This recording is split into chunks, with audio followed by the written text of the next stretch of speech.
বন্ধুরা, আজকে আমি আপনাদের দেখাবো মৌরুলা মাছের পাতুরি। মৌরুলা মাছ নিয়ে নিলাম।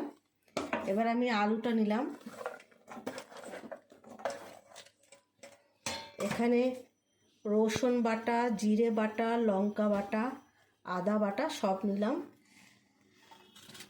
এবার আমি পেঁয়াজ কুচি নিলাম, টমেটো কুচি নিলাম।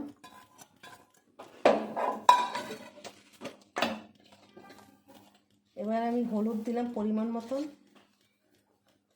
এবার নুন দিলাম। এবারে কাঁচা তেল দিলাম, দিয়ে এবার আমি মাখবো। বন্ধুরা দেখুন, আমার মাছটা আমি তেল ফেল মশলা সব দিয়ে মেখে রেডি করলাম। এবার কড়াই গরম হচ্ছে, এবার কড়াইয়ের মধ্যে দিয়ে দেবো, কোনো জল পড়বে না।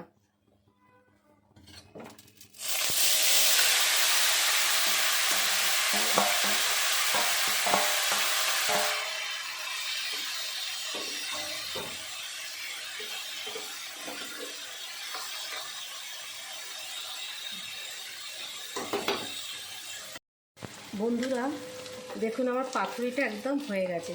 কি সুন্দর দেখতে হয়েছে দেখুন, মৌরলা মাছের পাতুরি।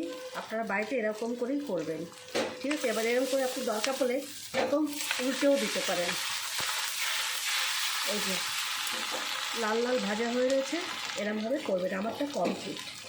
এবার আপনাকে ভালো লাগলে ভিডিওটা লাইক, শেয়ার, সাবস্ক্রাইব করবেন, আর আমার পাশে থাকবেন, ভিডিওটা ফলো করবেন।